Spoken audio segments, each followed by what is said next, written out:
Assalamualaikum warahmatullahi wabarakatuh. Nyemangaken kula napa Nomia Hakim.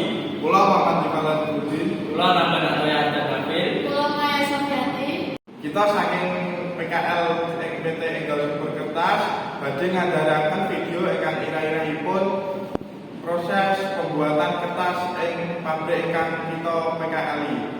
Lan program ingkang sampun kita laksanaken teng Teva lan Aslet.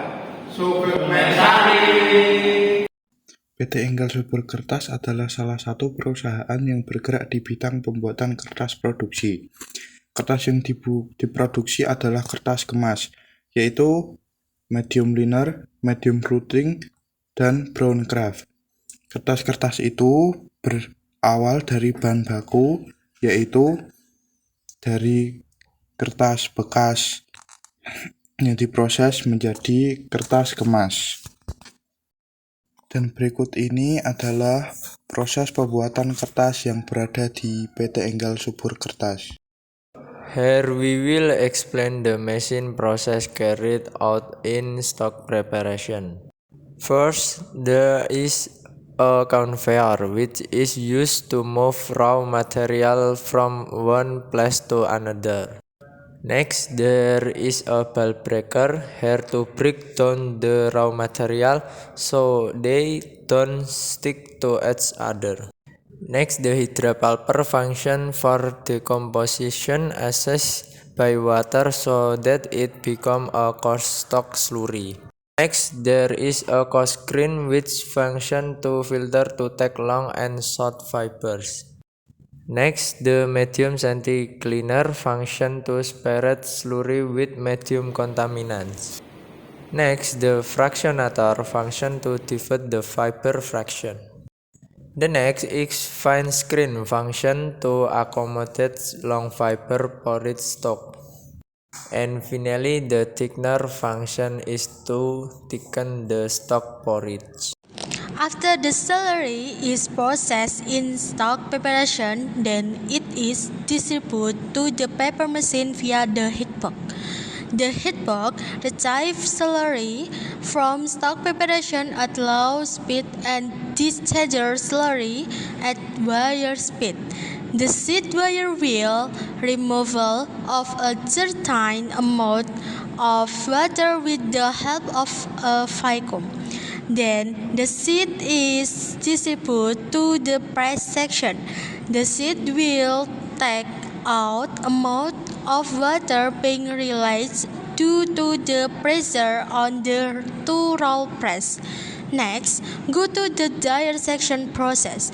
The seed will be dried to reach a certain moisture content. Then the seed is passed to the size press. For the chemical coating process. After that, the seed will be dried again with the dryer section. Then, the sheet of paper will go through the calendering process on the calendar machine, which aims to provide smooth surface properties. After that, the paper sheet will be distributed to the pulp reel to be rolled into a jumbo roll. And the last, the sheet of paper will be rolled into several small rolls on the dry binder. Ini adalah pengujian QC di PM3. Yang pertama adalah COP. COP yaitu uji daya serap air. Cara kerjanya adalah potong kertas menjadi persegi sesuai ukuran yang ditentukan, lalu timbang kertas dan catat beratnya, lalu kertas diletakkan di atas bantalan karet, letakkan gelang logam di atas kertas, lalu dijepit, lalu isi air sebanyak 100 ml. Tunggu selama 2 menit, setelah itu lepaskan alat penjepit dan gelang logam. Kemudian timbang kertas dan catat beratnya. Setelah itu adalah RCT atau Ring Crush Tester atau daya tekan tepi kertas. Adalah daya tahan tepi lingkar kertas terhadap suatu tekanan yang dinyatakan dalam kilogram gaya atau KGF. Setelah itu adalah CMT atau Concora Medium Tester. Ketahanan tekan datar adalah tes yang dilakukan terhadap sampel yang sudah di-floating atau digelombangkan.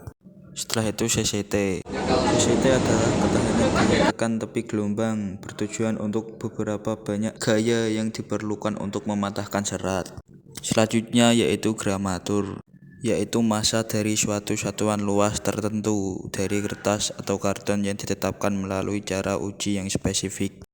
Satuan gramatur yaitu gram per square meter atau disingkat GSM.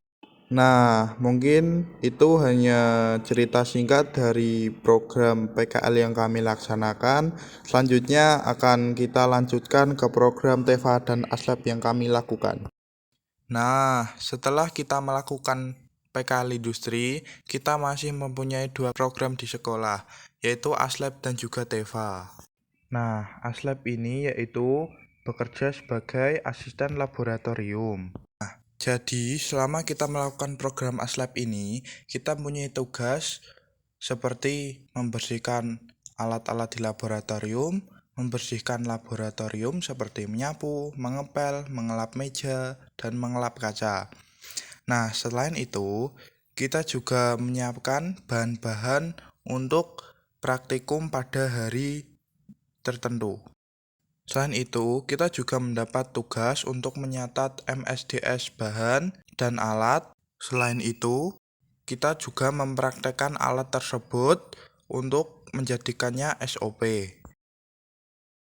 Nah, tak lupa juga kita membuat prosedur kerja alat dan tanda-tanda seperti bahaya listrik, menghemat listrik, dan juga jalur evakuasi untuk melakukan perubahan pada laboratorium. Nah, setelah itu kita juga melakukan program seperti TEFA atau Teaching Factory, yaitu untuk membuat 5 produk, 3 produk wajib dan 2 produk kreasi. 3 produk wajib yaitu sabun cuci tangan, sabun cuci piring, dan parfum. Lalu, 2 produk kreasi yaitu sesuai dengan kreativitas dari kelompok Teaching Factory yang telah disesuaikan. Yo,